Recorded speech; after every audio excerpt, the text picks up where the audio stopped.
The JonTopofIt Show.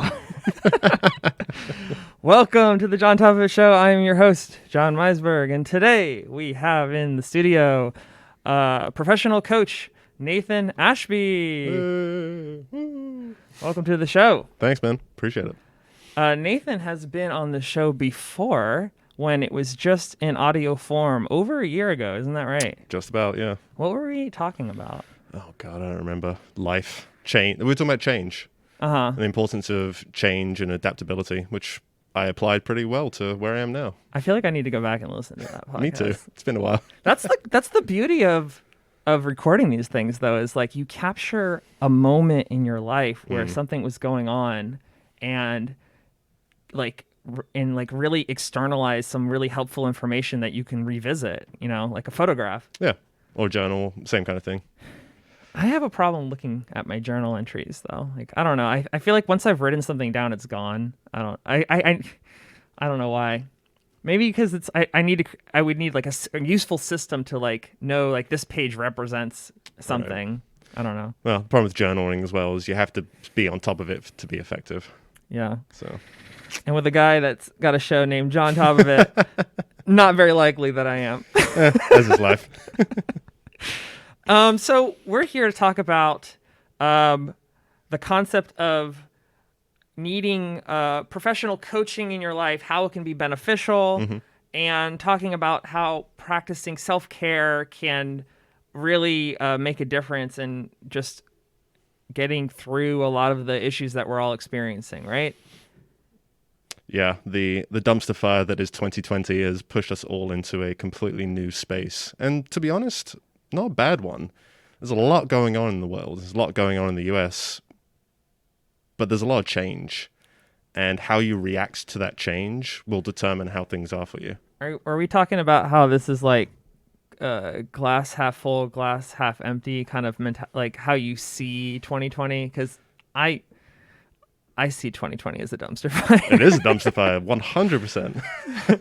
But are you saying like you could see it as like there's trash in that dumpster that needs to burn and your health, it's like it's a good thing. You can see it in an optimistic way or what? It's like a forest fire, right?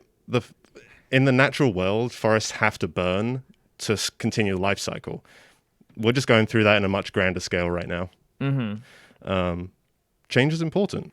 And if you're feeling uncomfortable, you should probably look into why you're feeling uncomfortable, because there's something in there for you to learn and apply to your life. Yes. Yeah. So Nathan's company is called Around From Within, and he's located in Seattle, although he reaches out to clients throughout the entire world. So it's 2020 and location is kind of irrelevant now. If you're on the moon, he can help you. Now, Nathan, where did you come up with the name Around From Within? What does that mean? It actually came to me a few years ago while I was traveling. It's a book title I've had for a good long time. And it's about the journey of life that in the end, it has to come from within. A lot of external factors around you can change your life, but only you can really do it.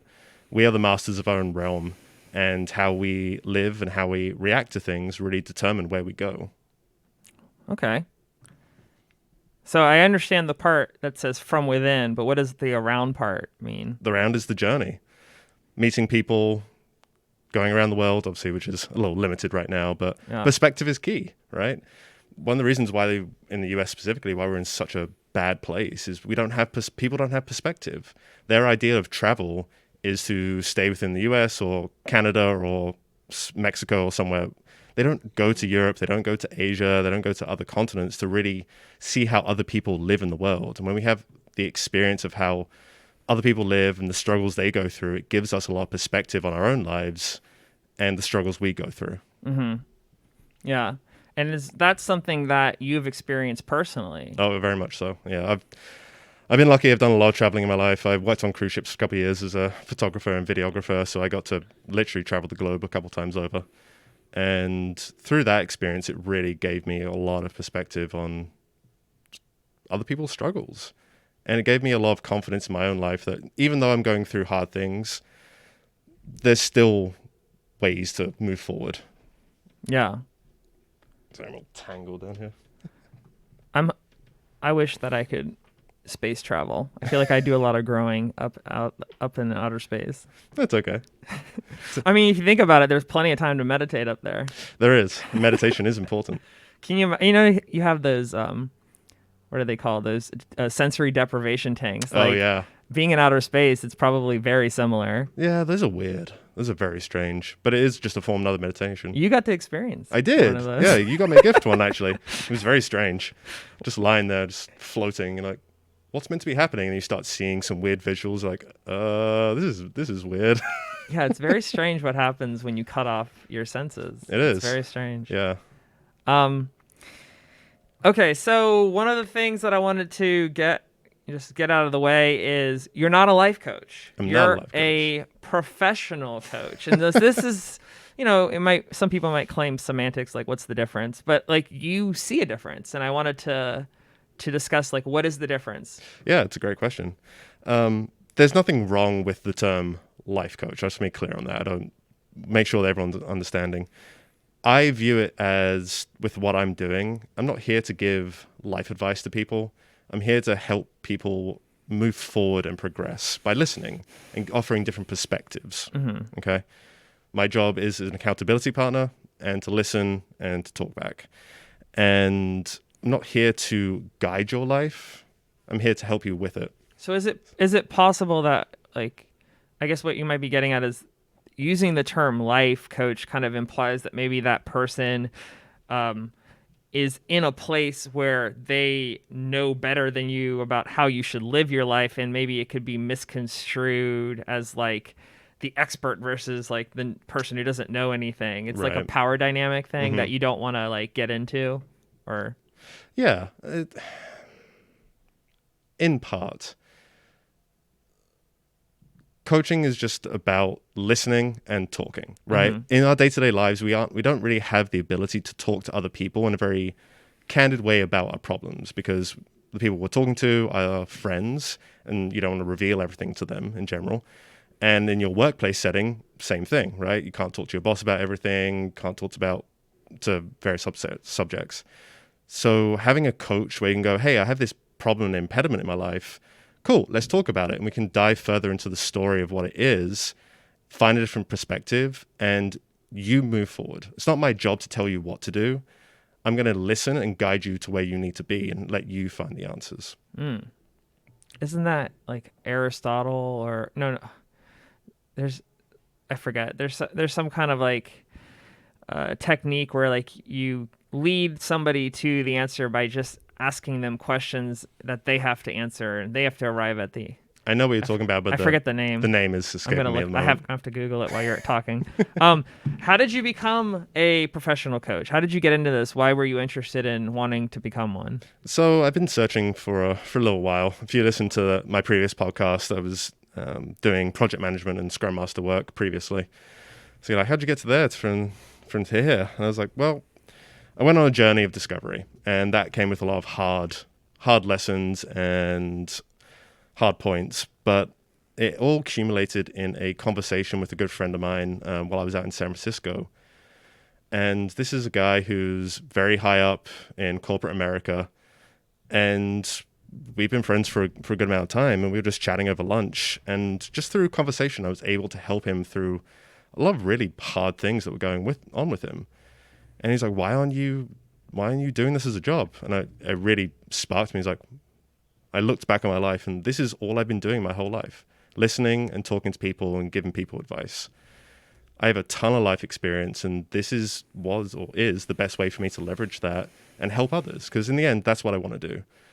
I think it's the most amazing thing to be able to watch someone have an aha moment and move forward in their life with something that's been blocking them for 1 month, 1 year, 2 years, 5 years, whether it's around something within their career or something from their past or whatever. And it's a really amazing moment. It brings me a lot of joy, and that's how I know this is what I'm meant to be doing. Is there a memory that comes to mind where somebody that you've worked with had an aha moment that you could share? Yeah, sure. I have one client, and he's already let me know it's okay to talk about this, but he was having a lot of issues surrounding his music career and where he wanted to go with it. And we talked about it for 2 or 3 hours over a few sessions. And by talking, we were able to find out where his resentments came from for what the way he feels about music and where he was going forward. And he came to a new place. He's like, you know what? I don't need to listen to other people. I don't need other people's validation. This is my creative art. I will put it out there. And through that, he's been able to really pivot in a new way within his music career and change the priority on it. And now he's having a lot more fun with it. Now he's not treating it as a job where he didn't want to make money in it. He's realized he does want to make money. He wants to actually have it as a creative outlet to help others. Mm-hmm. So he's completely changed the direction, and just hearing him go, oh man, that's amazing. All right, I know what I need to do now, is a truly heartening moment for me. You helped him see what his priorities really were. Is that what we're saying? Yeah, just asking open-ended questions. That's all it really is. Why do you feel that way? Where does it come from? Where does it go? Cotton Eye Joe. Oh, did you just reveal the name of your client? No, I did not. Maybe. Mr. Joe. Caught me out. So how has being a professional coach helped you grow as a person? Challenges me every day. My coaching accreditation course really taught me how to leverage all my life experience and turn what I already inherently have into something a lot more practical. And when I say that is, I'm a problem solver by nature. I see a problem, I want to fix it. And unfortunately, that sometimes means just giving out all the answers. So I've been able to change where now I listen more. I let people finish their sentences, and I don't give them the answers. I ask them questions to guide them to where they need to. So this has really bled into my own personal life as well. It's helped change my relationships with other people and with my partner, and how I approach a lot of different things. It's easier said than done, though, isn't it? 100%. It's a mindset change. It's hard. It's a habit. You have to keep going at it. I mean, like, for me, I feel like I have a constant struggle not to interrupt people. It's really hard to, you want to get it out of your brain before you forget it. Well, I explain it to my wife this way because I have ADHD, which means I have poor working memory. Mm-hmm. And I think something that I struggle with personally is I have something that I really want to say, and I know that if I do not say it and they continue to talk, it's gone. And so we've actually worked together to get to a mentality of maybe it's okay that it's gone.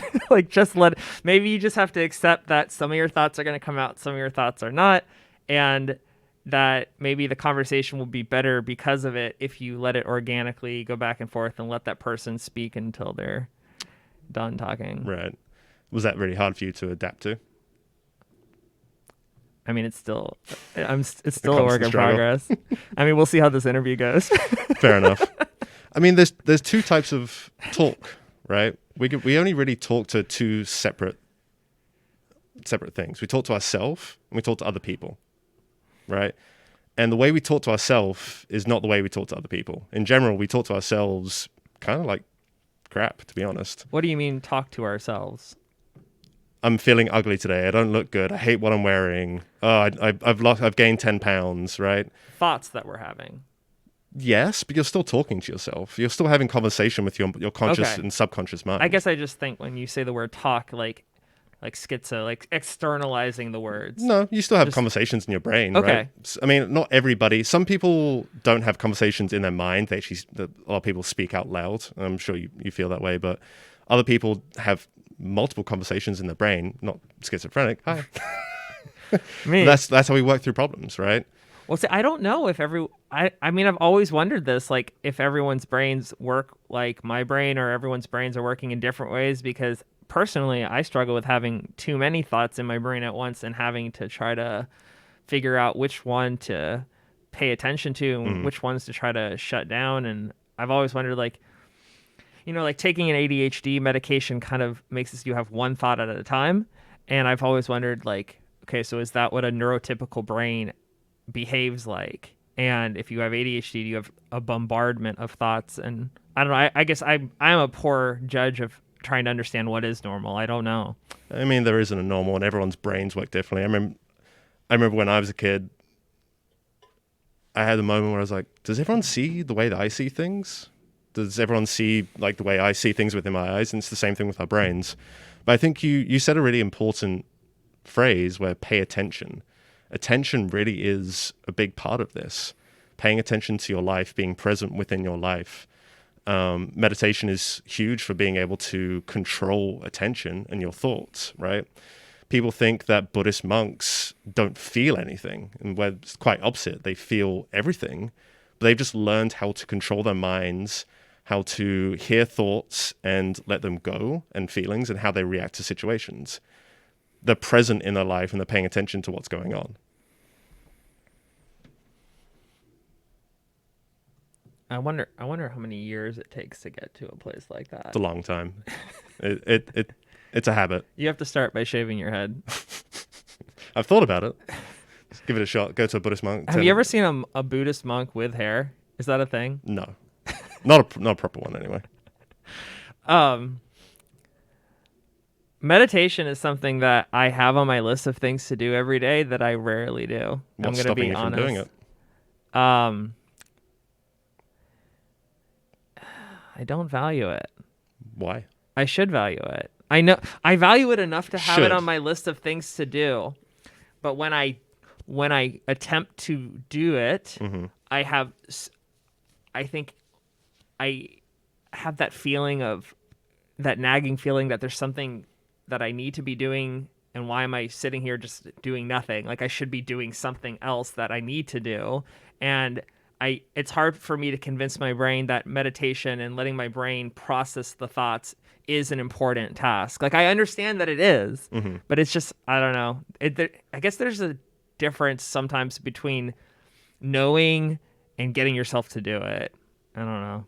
Well, I know chips are unhealthy, but I'll still eat a whole bag of them. And it's like, how do you bring your knowledge and your actions into alignment? It's discipline. It's a challenge. Discipline. Yeah. It comes back to paying attention to your life. Yeah. You're in control, right? If you want to be healthier, only you can do that. No one else can do it for you. And this kind of comes to the way we talk. You just said should, right? Should is a shame word. Oh, I should have done this. I should have done that. Could have done this. When we change how we use our words, it actually changes our mindset.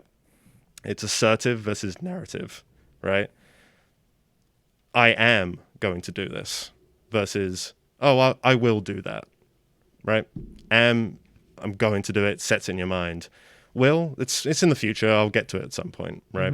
The way we talk to ourselves does make a big difference, the way we externalize a lot of this stuff. So you're saying it's better to say that definitively that you are doing it. I am doing it. Present? Is that what you're saying? Yeah, you're either willing or you're unwilling, right? Are you willing to do it or not? So like you shouldn't say I should do something. It's I am doing it or I'm not doing it. Not I should or I shouldn't. Right. I am willing to do this or I'm not willing to do this. Interesting. But it's self-care, right?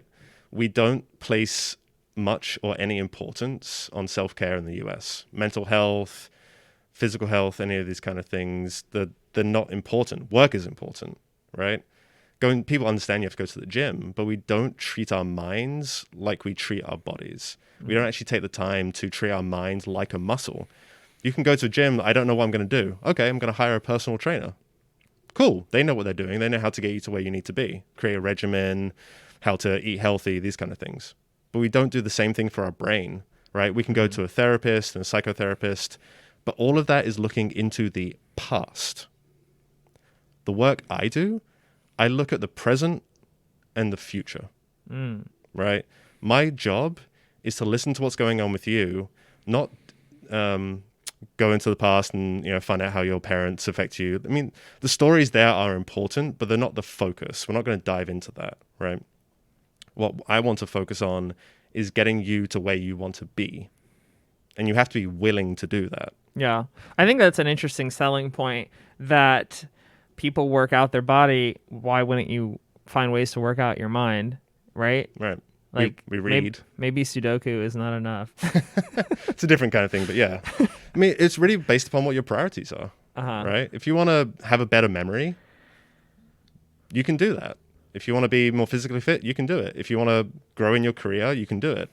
But you have to put the effort into it. And we're not willing to do that for a lot of things because we're so overwhelmed with what's going on around us. But if you don't put the effort in, you'll never get there. And you have the life you're willing to put up with, and that's it. Yeah, I think it's just easy to forget that we need to take care of ourselves. I think it's just easy to forget. You get lost in everything that's going on in your life, that it's like you just don't feel like there's time, or you just don't have the energy, or you're putting the care of somebody else above yours. Like, I just had a baby, and like clearly like everything is about the baby now. So it's like I'm staying up really late at night and not sleeping very well. And I think sometimes in life that's just how it's gonna be. But like when you obviously, like, if you have the option to prioritize caring for yourself, then you should find ways to do that. Like, for example, getting a grandparent to watch the kid for a little bit or something like that, right? Yeah. Well, that comes into the territory of being able to ask for help. Yes. And which is something that people struggle with too. I struggle with it all the time. I do too. I'm still learning. It's not easy. As if you're an independent person in this day and age, you know, man up, especially as a man, it's like, man up, just do it, right? Don't have feelings, don't do any of these things, don't ask for help. You have to be able to do it yourself. And in the end, we're actually stronger together than as individuals. Right? Well, like in the case of the baby thing, I actually have several friends that have been like, oh, anytime you're at your wit's end, like I'll come over and help you. I love babies, blah blah blah. But then because of COVID, like my wife and I were like, how many people do we want to like have into our house to be around the baby? It's just an unfortunate time. We need a robot. They're coming. Robot nanny. I had a thought when I was doing yoga and I was coming out of it, and I just thought to myself, what if I turned self-care into my main job? What if I say self-care is my priority, and the work that I do is secondary? That doesn't say it's not as important, but it's just saying that taking care of myself first will actually help me improve in my work, right? If you get out of bed and go straight to your desk, you don't have any time to wake up, to decompress, to, you know, get yourself ready for the day. If you can take even 30 minutes, and that's like, well, I want to make sure I'm brushing my teeth more, and I can do a 10-minute yoga exercise and make my tea and read one chapter of a short book, right? That doesn't sound hard, but you have to be willing to do it. Yeah. And most people just aren't willing to do it. I think the first step is the thought, and the second step, I think, for me would be writing it down so the thought doesn't disappear. Because if I have the thought, I'm like, oh, that would be good for me, and then I move on, it's gone. If I don't write it down and revisit that thought and then prioritize when I should be doing these things in some kind of schedule, it's not happening. Yeah. But writing it down is, I guess, helpful. What do you feel is holding you back from starting doing any kind of meditation? Well, so to be clear, I think I do meditate, but in a unconventional sense. So like I run every day, and when on my runs, I feel like I slip into a meditative state so I work in adult learning, right? I work as a learning experience designer over at Expedia. And one of the things that we use as like a framework for what we do is the different modes of the brain. That there's the focus mode, and then there's I always forget this term. I'm gonna look it up. I got it right here. It's diffuse mode. There's focus mode and diffuse mode. And so like focus mode is when you're trying to do something, and diffuse mode is when your brain's trying to make sense of it all. And so like when I'm on a run, or if I'm like sometimes I'll sit in the shower and just sit there and think. And like I think or sometimes I'll lay in bed at night and just think. And I think that those are times where I'm not actively thinking, but my brain is just doing its thing. Like I'm tripping or something. It's on its own little journey. And I think those are meditative states, but I'm not consciously sitting down like it's meditation time. Like I'm not doing that. But I do carve out moments to let my brain go into that, um, going into that. What did I say it was called? Diffuse Diffused. mode. Diffuse It mode. almost sounds like you're talking about flow states. Um, I don't know. I mean, what would be the difference? I don't know. I don't know enough about diffuse to really answer that question. Yeah. A flow state is just where your mind separates from your physical form and you go on an autopilot, right? Mm-hmm. Um, you react before you can even think about it. Your body knows what to do, and runner's high is a form of flow state. I feel like my thoughts are free in those moments to show up and disappear. Like it feels like meditation to me. And it is, and meditation comes in many different forms. I think people really focus on the idea of meditation as sitting in a lotus position, hands out, eyes closed, and just sitting there for 20 minutes going, what's meant to be happening? What am I meant to be doing? This actually reminds me of one of the most popular subreddits on Reddit is called Shower I was Thoughts. just about to say also shower thoughts. I love Yes. And so like this is not like a foreign concept. Like a lot of people have these experiences that. Yeah. sitting in a Have them shower. on the toilet / toilet thoughts. Well, yeah. I don't know how many people are having those because everyone's on their phone now It's on true. the toilet. I actively don't bring my phone in anymore for that reason. And please bring pen and paper and just write. Some good stuff comes out, man. Literally. Okay, so something that you mentioned to me is that not everybody needs a professional coach. Nope. That some people are more prime candidates. So who would you say would benefit the most from having one? I'm actually going to go back on what I said and say not everyone is ready for it. Okay.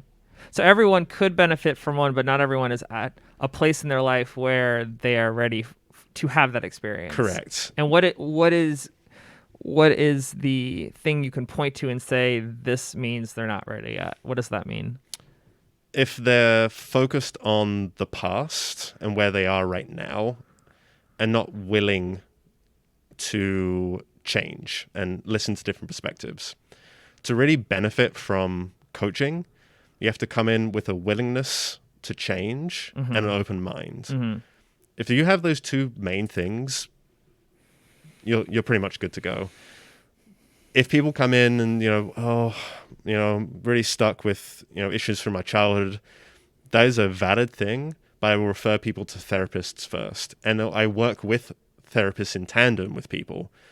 So, And you're getting at something that I wanted to bring up organically, which is explain to viewers out there, what is the difference between having a therapist and having a professional coach like you? yeah. As I mentioned earlier, it's about the past versus the present, right? Therapy and psychotherapy and cognitive therapy and all these are about diving into your past and finding why they're causing issues now, right? Coaching is about looking at the current issues of what you're trying to progress in within your life. I see. I think that what you're saying is true in the sense that there's more of a lens on your past. But I do, from my experience personally, I have had experiences with therapists where they will focus on all of it. Like Right. they'll basically focus on whatever you talk about, but maybe they try to tie it to your past. And I think another big thing about therapy versus coaching is the fact that with therapy, the therapist poses the questions. Within coaching, you bring the agenda. I'm not here to do anything else apart from listen and talk. If you want, I can offer suggestions, but you bring the agenda, right? You come with what you want to talk about, what you want to work on. And that's far more empowering than a therapist, asking about the past and you diving further into that and then them using that to guide you where you need to be in that respect. So again, it's past versus present and future. So there are good coaches and bad coaches, right? Like what makes As with everything in life. What would you say from your perspective makes someone that a client should look for? I don't think there is a good coach or a bad coach. I think it's more so what personality fits with you and how you think. So there's like um, a better fit, worse fit. 100%. I've had people already where I'm like, you know what? You need this, but I know someone else who I think who can work better with you, because we all have different specialties and fields and different life experiences, right? Yeah. Some people have a lot more experience with executive coaching because they were in the corporate world for a long time, right? Other people, career, other people, divorce, relationships. There's all different type of people who are coaching. So there is no good or bad. It's about what fits with what you're looking for. I see. Yeah. Kind of like relationships with romantic relationships, friendships. It's like, it's not necessarily like there are bad people, there's good people. It's like some people you just vibe better with. Yeah. Multiple people look for different therapists because eventually you'll find the one that clicks with you and understands you and you feel comfortable with. It's the same thing. I work with early and mid-career people to move forward in their careers and also find balance in life. Yeah. And I know that's a really hard thing to think about. It's like, is that possible? It is. But it's asking a lot of hard questions about how you treat yourself and the time you take for yourself and removing stigmas around feeling selfish. Yeah. And you live in South Lake Union, which is Amazon town, Facebook town, like a lot of tech companies where people are like working themselves real hard. They're new, they're fresh out of college, they're working themselves real hard, and they need this. They need to prioritize self-care, right? So you're actually very well positioned, I would say, like where you are location-wise to work with those people locally. I guess whenever COVID is over, like I feel like that's a much needed thing in that area. Yeah, and to me, it's not about that. I mean, it's a good benefit, but especially with mentioning COVID, right now, self-care is more important than ever, and we have the time for it. People are finally being able to have some time for themselves and remember the things that used to bring them joy. Some people forgot that they enjoyed drawing or painting or writing poetry or being out in nature. Some people are like, I've forgotten how much I enjoy being alone. Yes, that too. 100%. And then the opposite. Some people who've been alone a long time want some people around. So we're being forced into a situation where we have time to do it, and we should take advantage of it. Yeah. Build the habits now. It's a really nice thing that the world around us is changing for the better or worse, but the work-life balance is changing around the world. There are places where they're changing it to 4-day work weeks. America is now going remote. That comes with its own set of challenges, but also gives you more time, right? You just reclaimed an hour on your commute. What can you do with that hour? I'm going to sleep more. Why don't you change that and use that hour to do 20 minutes of yoga or read for half an hour or draw or find a way to start your day for you, right? Set you first in the morning, and then you can carry on. And it really does bleed into your life in really positive ways. I was watching some local news report, and this guy, he was trying to be funny, I guess, but he was like, he was doing his report from home, and he's like, I actually missed my routine so much that now I get dressed up, I get in my car, and I drive. He said, I drive a little bit, and then I drive back to my house, and then come into my office to make it feel like I drove to work.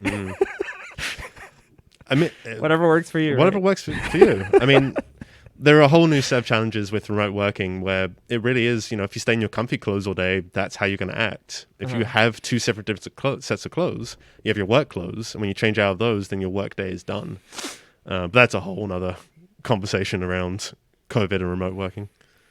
So, you talk a lot about self-care. What are some things that you would recommend people that they could start doing right now to practice self-care, like some actionable items? That's a personal thing. I would You don't think there's any generic ones? I mean, sure. Eat better. Yeah. Exercise. Brush your teeth. Well, shower. It's Maslow's hierarchy, right? Yeah. But I'm talking about the things that really make an impact in your life. You can have the minor stuff, but you can have a major thing where, again, for me, taking 20 minutes to read a book and then write down my tasks for the day sets me on a good path for my day. I get my exercise in the yoga in the morning, 15 minutes, right? And I do some other workout, and then I've got that done.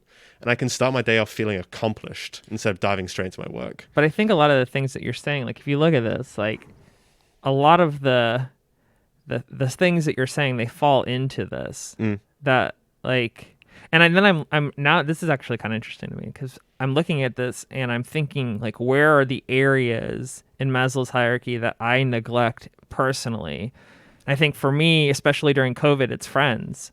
Like for me, self-care looks like making time for friends, making time for just doing things that are fun to socialize and hang out with other people. And I think because of COVID, a lot of people are lacking that. That for me, that's a big self-care part of the equation. How do you feel like that impacts you on a daily basis? I think you feel lonely, and it makes you just feel isolated and disconnected, and it's depressing.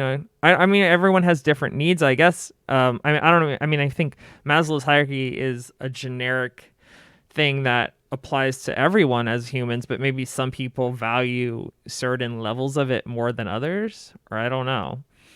Like maybe an introvert doesn't mind as much. I'm not sure, but like look at physiological needs. Like I have friends that forget to eat. And it's like that. I mean, that's a great form of self-care, right? Like I do it all the time. It's unfortunate. I worked in restaurants for a long time, and you ate when you could, and you ate really quickly. So that wasn't a good way of performing self-care. But now I'm not in that business, and I take the time to make meals, and not just eat meals, but like it's like input output, right? Like the more you focus on nutrition of what you put into your body, the better your body is going to function. And it's like some people don't value what the input of what they put in themselves. Like I feel like if you are smoking a pack a day and drinking a lot of alcohol and eating garbage fast food, and then you're like, why do I feel lousy? It's like, well, what are your inputs that are causing these outputs, right? Like I think I think that's an important form of self-care, is being aware, bringing attention to what are the inputs. You got it. Bring attention. Yeah. Bring attention to your life. Be present in your life. We are on autopilot about 90% of the day, right? If you're driving somewhere, you generally don't remember anything about the drive. Our general daily tasks, eating, walking around, sleeping, like all these things are subconscious acts. We actually think very little about what's going on in our lives on a present basis, and the things we do focus on are usually bad things. Yeah, and that's what we give our energy to, and that's a cycle. If we keep focusing on the negative, and I hate positive mindset mentality in terms of everyone focuses on. I know it's a little shift, but everyone focuses on. Well, if you just talk more positive, you become more positive. And it's like, that's a piece of the equation. Yeah, it's not going to solve everything. Right. You can be at home alone and wake up every morning and say, today's going to be a great day. And if you don't leave your house and wake up every morning saying, today's going to be a great day, you just die in your house. Yeah. Or like Trump saying that COVID is no big deal. That's a whole thing. It's like, Trump, it's no big deal. It's no big deal, guys. It's no big deal. It's like, I understand what he's trying to do. He's trying to, like, if I minimize it, maybe it'll just like, the damage won't be as bad. And there's some truth to that, but you can't make something go away by positive affirmation. You have to make action. It's a duality. You have to have the positive mindset and then the action to follow through with that. Yes. Looking back at this, I think that bottom row is probably like a big form of neglect for a lot of people. Like water, I don't think enough people aren't drinking enough water throughout the day. These are just basic things. Like people just drank more water, ate more healthy food, and stopped putting in unhealthy food in their body, and got enough rest. Like a lot of people aren't sleeping enough, myself included. I'm getting like, I think I might be getting like 5 hours right now, 4 to 5 if I'm lucky. And it's interrupted because of the baby, but I don't know. I guess you do what you can. It's a hard time to be going through that. There's only so much you can do, but you still can take steps, but it's not easy ones. So I wanted to share with you, Oh God. I wanted to share with you when we were talking about self-care, and so it's Nicole's birthday coming up, and it's a funny story. So I noticed that she was feeling really tired and a little like depressed and just wiped out from, being a new mom. And I'm like, I want to do something nice for her. And so I booked her a hotel room to stay at by herself. Just wow. like go away, have a night to yourself. And then one of the things that she was looking for in a hotel was a jacuzzi because, it's really nice and relaxing. That it is. But guess what? What, COVID? No hotels have jacuzzis right now because of COVID. Yep. And we were looking for a hotel room with like a jetted tub, and the only places that have them are like extremely expensive. And we're like, what are we gonna? I was like, what can I do about this? And then I found this thing.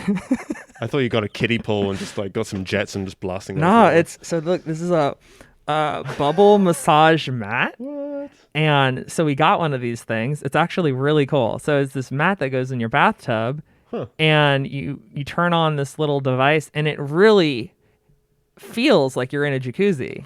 It's pretty cool. And it has like a little aroma clip, it says, for essential oil, so it smells real nice. Interesting. Anyway, that when I think of self-care, I'm like, that is a luxury, obviously. It's a luxury. We didn't need it. And I am usually Mr. Frugal, trying to like use money for things that we need and not like overindulge. But like, that's an area where I was like, you know what? Like, treat yourself. Treat yourself. Exactly what I was thinking about. Right? Like, and it's nice. It helps us relax at night, and it's a special thing that we have. And that sounds like a cheap form of self-care to me. Yeah. So do you have anything like that in your life? Do you have a bubble massage mat? I have a massage gun that is way too powerful and aggressive, but does the job. Danielle will not use it because it vibrates her whole body, but I can get in some deep muscle tissue that I enjoy. It's not for everybody, but that was my little gift to myself. Yeah. So things like that are important, right? Like 100%. It's, yeah. I think some people maybe have trouble spending money on themselves. I think, I think maybe during COVID also with unemployment, people are like being more like conservative with spending because they're like, how am I going to come up with paying my bills?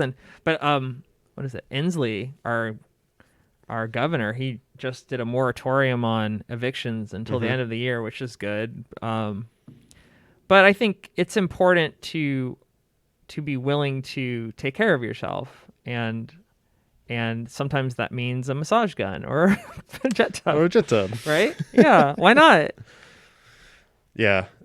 Self-care comes in many, many different forms, but it's the process of paying attention to yourself. And that doesn't make you selfish. Yeah. I was going to say, when does it go into that territory of it's gone too far? Because I think the word selfishness gets a bad rap, because if you really break it down, to be selfish is just to care about yourself, right? It's not necessarily to care more about yourself than other people, is it? I don't know. It has different meanings to different people. Yeah, I think in this day and age, the connotation around the word selfish is bad. Yeah, I mean, Google says it's lacking consideration for others. And I think maybe if you use that definition, it is not the greatest to not care about other people at the expense of caring about yourself. But I think it's important to care about yourself. It is. I don't know what the word for that is. I'm trying to think of an alternate word. Self-care. Self-care, right. Yeah. And that doesn't make you selfish, because even though you're taking time for yourself, it doesn't mean you're disregarding others. Yes. Right? I think that kind of comes into play where, you're out there and at a restaurant, right? And the bill comes and everyone splits it, and you're like, no, I didn't eat any of that, or various things, and that can be construed as selfish. Whereas if you're taking an hour for yourself in the morning before work, I don't think that's a bad thing. It makes you selfish or inconsiderate of others. Yeah. Self-care does not make you selfish. That's it. I think that's a good phrase. Yeah. So Yeah. I think more people need to be told it's okay to take care of themselves and to prioritize taking care of themselves. That, Just as long as it's not taking care of yourself and neglecting everyone else, like finding a balance. and you can tell people that, but as I'm sure you can understand, the application is not easy. And that's where the willingness to, if you're hiring a coach, I'm here as an accountability partner, right? I'm here to be accountable to you. I'm not going to make you do anything. I'm not going to give you homework because this isn't school, right? There's a willingness within yourself. And when you'll find when you prioritize yourself and self-care, life just gets better. And you start to have, you're always going to have problems in your life. You just have to have better problems. And when I say better problems, if you start a business and you suddenly fill up your capacity, you now have better problems. If you had bad teeth and you decided to get on regimen and clean them properly, now you just have different problems when you had before, and you have better problems, right? Now you have to preserve your clean teeth. Right, but you have better problems. Uh-huh. Instead of having to go and get drill and teeth pulled and everything else, which I know multiple people in our age range are starting to reach that point of cavities and root canals and everything else and gum disease. But if you just take the time, 10 minutes a day, doesn't sound like much. 10 minutes. We have 24 hours in a day and we can't take 10 minutes to take care of ourselves. That sounds completely ridiculous. Yeah. Why do you think that is? Because we've been taught over the years that it's not about us, it's about other people and serving, right? Or perhaps we haven't been taught to take the 10 minutes. That too. It's like a lack of education, or it's the wrong education. It's like a mixture, maybe. That's a whole different conversation. People are not educated on real world things, right? Even on doing taxes and finances. That's not an education course you can have unless you go to a higher level. You know, these are basic things that should be taught so you can be a functioning member of society. You can take care of yourself and take care of other people instead of being taken care of by other people. Yeah. Because you don't take care of yourself. We need more of a functional education in society and less of a rote memorization of useless facts. Right. And that comes through big, hard change, which is what's happening on a global and national scale. So, Nathan, we have touched on a lot of topics, a lot of great topics here around professional coaching. Are there any other topics that you would like to discuss around this, or have we pretty much exhausted it? No, I mean, there are plenty of topics to chat about. I mean, in the end, you just have to ask yourself some harder questions. And through the journey and the process of me getting to where I am now, I've had to go through a lot of internal questions of who am I? What do I stand for? What are my values? What is my place in the world? Asking myself a lot harder questions than I ask other people, because I didn't feel like I was lost, but I didn't know where I was going. And to find out where I was going, I had to ask some harder questions. And then I just learned more about the values that I use in day-to-day life. And I learned that the value of perfectionism is actually a really terrible value to uphold. Like, I have to be the best, or I have to be better than others, or what does that mean? To me, perfectionism is everything I do has to be done at the highest level possible. Oh, okay. Right? In every aspect of life. And that's really tiring. Where does that come from? Where does it go? It comes from just my childhood and growing up with a father who was very particular about things and make sure things were done right. But you're saying parents teach us that we have to try to be the best?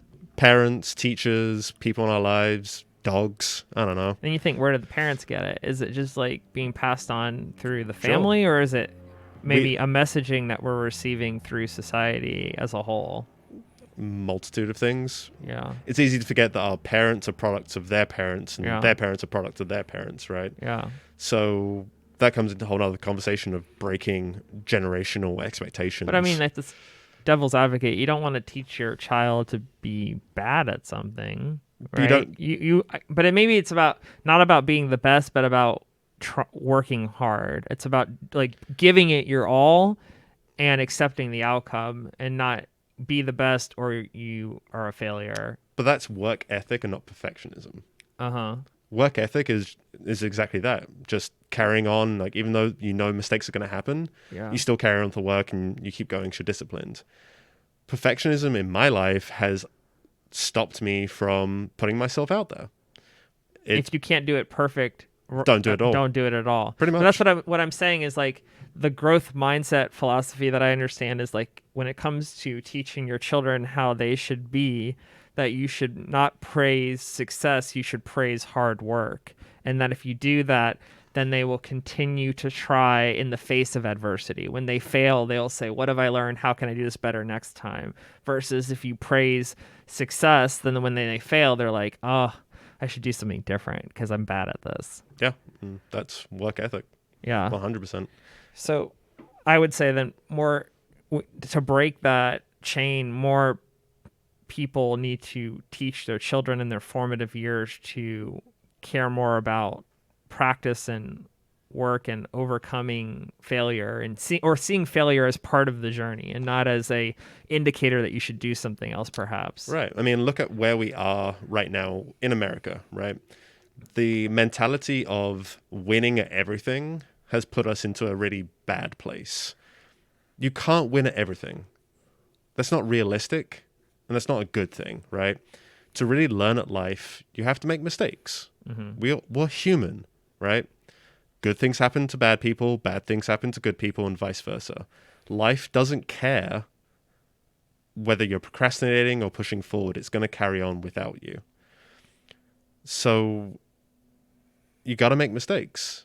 It's how you apply what you learn from those mistakes into your life that's important.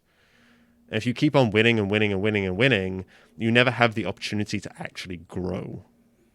So it really is important to understand that, yes, you're going to go through some bad things and some losses and some really crappy stuff in your life, but it's what you take away from it and how you apply it to your life that will allow you to move to the next level. To understand how to feel ecstasy and joy and happiness, you also have to feel the other end of the spectrum. Yeah. Pain and suffering and loss and everything else, right? Balance in life, light and dark, yin and yang, black and white. It's all the same thing. There has to be a balance. Peanut butter and jelly. Peanut butter and jelly. So I would say to people, embrace the mistakes that happen in your life, but learn from them and move forward. Is there an experience that you've had that comes to mind when you think about this? Probably. There's a lot of searching going on. Sure. The last time I was on this podcast, I was working on a tech career. I was really wanting to push my tech career to the next level. And I ended up working at one of the, I'm not going to say it out loud, but very large corporations that everyone knows in the world, and hated my life. I felt like my soul was being sucked out of my body every day. And it put me into a really depressed place. Like for the first time in my life, I entered a true depression. And I really had to take a step back and think about why. Why was I depressed? Was it my relationship? Was it where I'm going in my life? And I realized that the values that I had set and what I was trying to look for and do by having, a great relationship, having stability, having the good tech job, making decent money, and, moving forward in my life was bringing me deep sadness. And I couldn't put two and two together. When I left that job, I came back to myself, and it really showed me that just because I wanted something doesn't mean it's what I needed. Mm-hmm. And that allowed me to pivot into a different direction in my life. Well, it's like without that experience, you wouldn't have known that that's not what you needed. So you needed 100%. To have the experience, but it's like your mentality and how you see it so you can grow from it. Right. And if I hadn't gone through that experience, like I said, I wouldn't be where I am now. And to some people, they say that I failed in that job because I didn't stick with it. But in reality, I didn't fail. I just realized things a lot faster and was able to make a very hard decision with consequences that I had to deal with. But I'm happy I did it because I changed my life. And if I was still there, I would be deeply unhappy. Yeah. And people just are very focused on their circumstances and not what they can do to change it. They accept that this is what it is, and this is what I have to do. Obviously, with COVID, we're limited in some respects, but you still doesn't mean you can't make the effort, right? You can be in a terrible job with a vision of what you want to go into. So you can start doing schooling, you can start doing reading and moving in a different direction whilst you're in another job. But the point is, you're making an effort to change and move forward, and not accept what is. Yes. And I think also, like, keeping in the back of your mind that we're always growing, we're always changing, and that maybe you reach a point where you're like, okay, I'm happy with this job that I'm doing, but that in a year that might change. And I think that when I think about work that way, where I had a lot of anxiety in my early 20s about picking a career path, because I'm like, what if it's the wrong one? What if I don't like it? And I remember just having like analysis paralysis about it, where I would see like a bunch of different options, a bunch of different ways I could go. And then I had some opportunities come up and I didn't know if I should pursue them or not. And one of the things that I told myself is like, you know what, you can always try something and start going down that path. And if something changes, you can try something else. Like, that's okay. And I think that maybe some people, they are afraid of trying because they think that maybe they're too far into a certain path and they're like, they don't want to start over. But I don't know. I think that being open to being educated in any point of your life, and being open to the idea that it's never too late for you to try something, not to start over, to try something new. Mm-hmm. Like, you're never too old to do that. And it's just about, I don't know, maybe it has to be the right thing that you're trying something new, because if it feels like too much like work, maybe it's not the right thing. You know what I mean? Like, some people, they're like, oh, I've been doing this career path for 10 years. The idea of starting over, they say starting over, I think that might be a toxic mentality, but starting over and doing a different career path, it's like, I've wasted all my time. I think maybe reframing that as like, it wasn't a waste of time. All of the experience that you have from that can be transferable to something else. And you had to have that experience in order to want to go into this other experience. Like, you have to like reframe it, right? 100%. I actually had this exact conversation with someone a couple of days ago. She's 57 and she doesn't know what to do or where to go. And I was like, you're not old enough. Like, you're not too old. Get that out of your brain. I have people who are in my coaching class who are in their late 60s, early 70s. Oh, wow. Right? It doesn't matter what age you're at. You need to look at everything, the accumulation of what's happened so far and how you can apply it to go forward. It is a really hard thing for people when, growing up in England, you're asked at 14, 15, hey, choose a direction of where you want your life to go. And you're like, I barely know myself yet. How can I choose what I'm meant to do for the rest of my life? There are some people in this world who know from a very young age what they want to do, and because they're prodigies in music or various other things.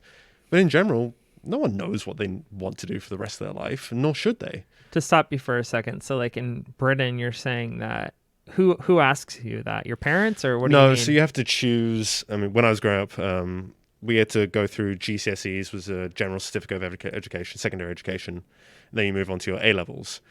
In the GCSEs, you pick 5 majors, 5 things you focus on. And then when you move forward, then you narrow that down further. And you just kind of like figure it out as you go along. Pretty much. Interesting. But, like in the American education system, they ask you to choose a major. And there's people who chosen geology, and they love geology, but unfortunately coming out of it, there aren't a lot of job opportunities. Yeah. So even though you're getting an amazing education, the application in the real world isn't always there. But it doesn't mean you didn't learn anything or you can't apply it.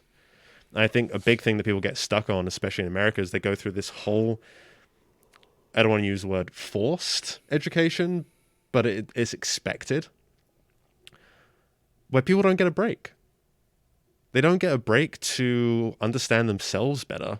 In Europe, we're allowed to have gap years, where we can take a year off before we go into university, college, and gives you a much better idea of who you are and your place in the world. If you go through schooling from the age 4 all the way through to 24, 25, and then you get out and then you enter the workforce, you're like, oh, now I feel like I wasted my time because I just spent 5 years and $80,000 on an education that I'm not going to use. Of course you're going to feel annoyed and you're going to keep on going in that path because you spent the time doing it, right? And there's a lot of stigma around not being able to pivot into something else that brings you much more joy. And if you like what you do and you're passionate with what you do, that sounds like a really good life to me. Have you ever heard of the term golden handcuffs? No, Or I no, haven't. wait. Yeah, golden. I think it's golden handcuffs. It's where somebody is being compensated by a company so well that even if they don't like the job, they fear leaving the job for a different job because they think they'll be like throwing away such a good thing. Right? I know a couple people like that. Well, in tech, I think in cities where a lot of people have like tech jobs, I think a lot of people are probably like in that situation where maybe like they don't love their job, but it's like the company makes it worth their while to the point where they put up with it. Right. You know what I mean? And to anyone out there listening, you can change your job and change your life. It takes a little bit of effort, but it is doable. Well, I also think money isn't everything. Like you It's have to not. like stop yourself and be like, look, does X amount of dollars more a year really make me happier?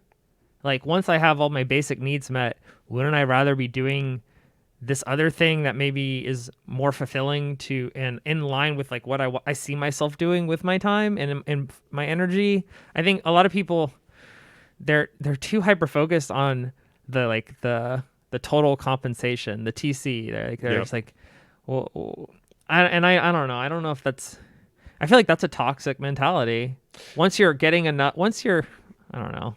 It is, and it's the unfortunate thing of living in a materialistic culture. Yeah. Is that that's what we're shown is success, right? You have more things, you have better stuff, you get a bigger place, you get more things, like this vicious cycle. I personally try to live a minimalistic life, and the things that are within my life I value a lot more.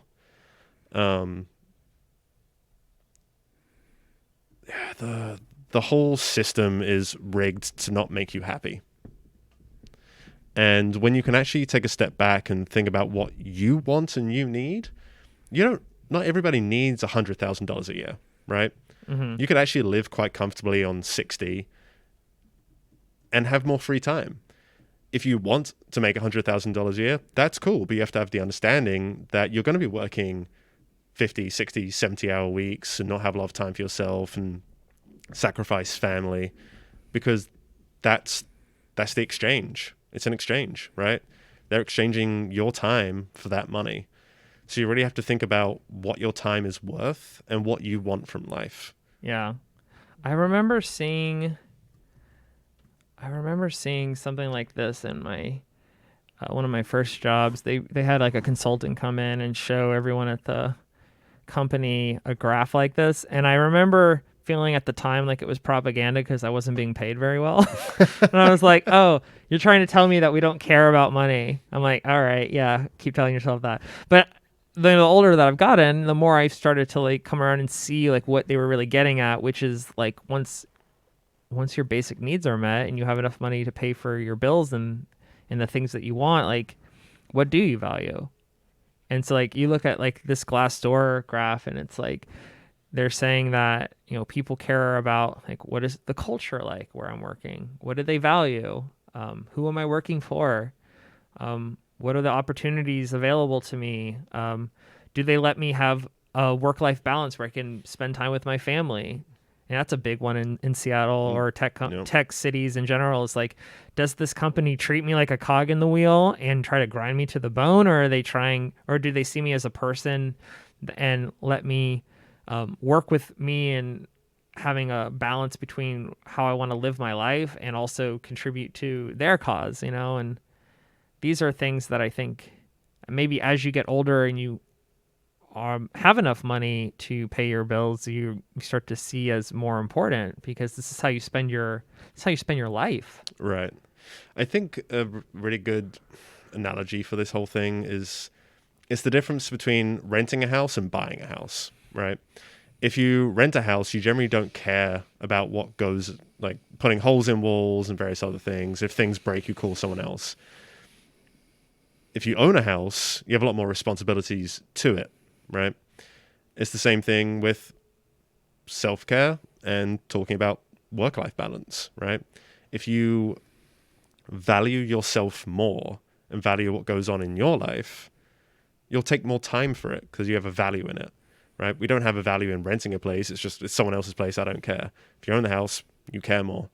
So when it comes to compensation and benefits, if you have an understanding of what do you need to live and be comfortable, find that number.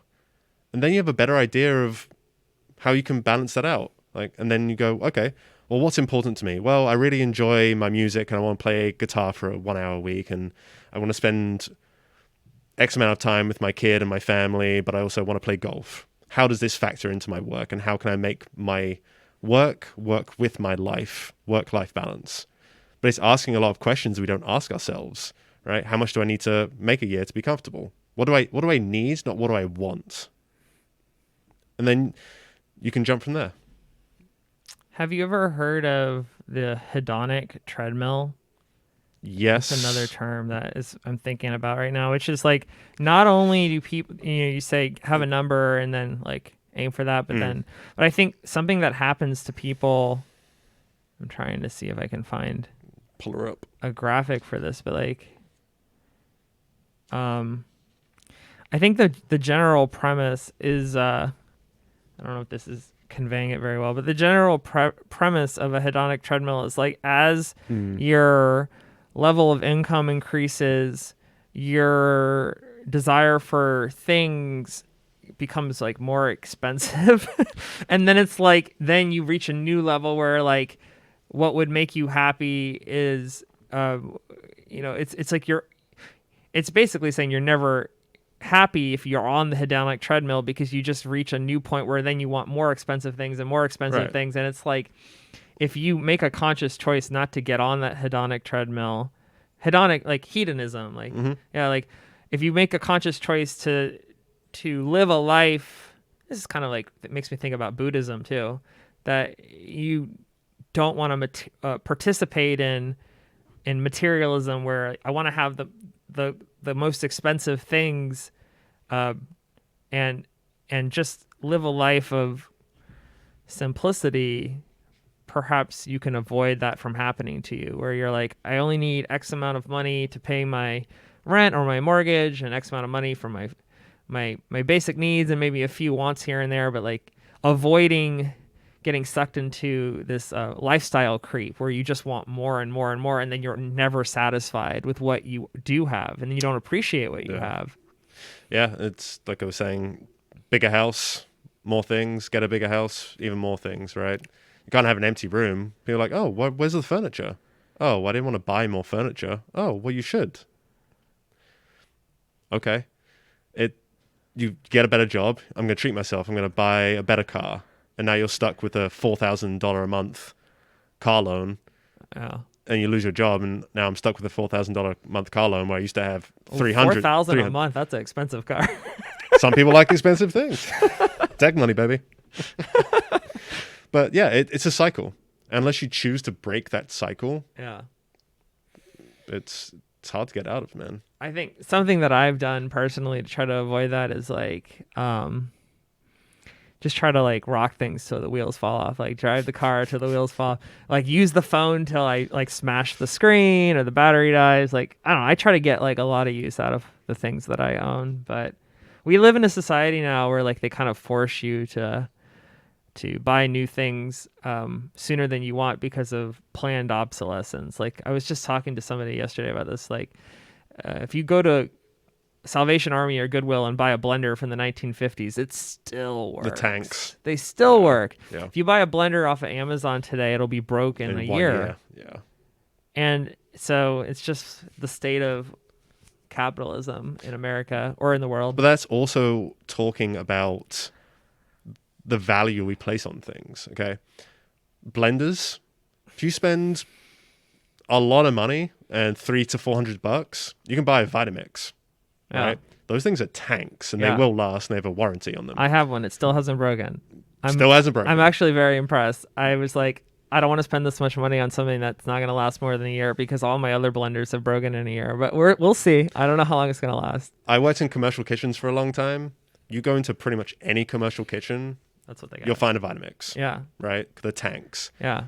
But you pay the money for it. Yeah. And it's the same things with other things. Shoes, right? Oh, I'm just going to go to Nike and pay $30 for a pair of shoes and the soles are gone in 8 months.